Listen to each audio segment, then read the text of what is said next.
Hello juniors, இன்றொரு தீர்ப்பு. ஒரு பெரிய லெவலில் நடந்த ஒரு ஆக்சிடெண்ட் கேஸு. அதில் மிட்டிகேட்டிங் சர்க்கம்ஸ்டன்ஸை பயன்படுத்தி அப்பீலில் எவ்வாறு சென்டென்ஸை மாடிஃபை பண்ணி அந்த அப்பலண்டை விடுதலை செய்கிறாங்கிறது தான் மெயின் மேட்டர்.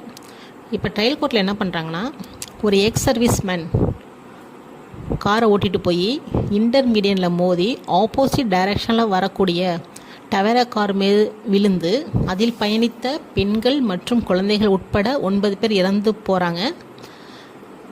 மீதம் 3 பேர் காயமடைகிறாங்க.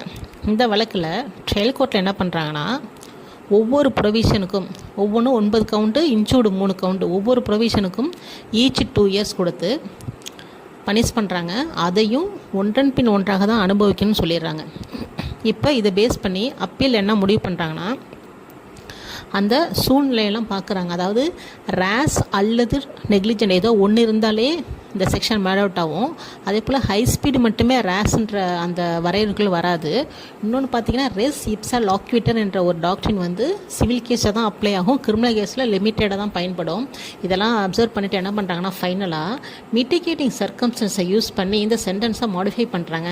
அதுக்கு என்னென்ன காரணத்தை பார்க்குறாங்கன்னா, மிட்டிகேட்டிங் சர்க்கம்ஸ்டன்ஸில் ஒன்று வந்து எக்ஸ் சர்வீஸ்மேனாக இருக்கார், அவர் அப்பலண்டு மாடரேட் ஸ்பீடில் போயிருக்காரு, no rash driving, no drunk and driving, first time offender, 64 years old, ஏற்கனவே 4 மாதம் ஜெயிலில் இருக்கார். இதெல்லாம் பயன்படுத்தி என்ன பண்ணுறாங்க, அப்பீல் கோர்ட்டில் அந்த சென்டென்ஸை ஒவ்வொரு ப்ரொவிஷனுக்கும் 4 மாதம் தண்டனை அனுபவிக்கணும், அதுவும் கன்கரண்டாக தான் அனுபவிக்கணும்னு சொல்லிட்டு ஏற்கனவே 4 மாதம் அவர் உள்ளே இருக்கிறதுனால விடுதலை பண்ணிடுறாங்க.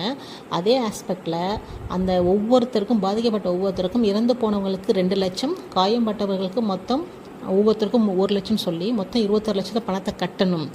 கட்டவில்லை என்றால் ஏற்கனவே இந்த ஒரிஜினல் சென்டென்ஸு ஆட்டோமேட்டிக்காக ஆப்ரேட் ஆகிவிடும் சொல்லிட்டு இந்த அப்பீலை மிட்டிகேட்டிங் சர்க்கம்ஸ்டன்சஸில் அடிப்படையில் மாடிஃபை பண்ணி இந்த சென்டென்ஸை முடித்து அந்த அப்பலண்டை விடுதலை பண்ணுறாங்க. இது ஒரு முக்கியமான கேஸு.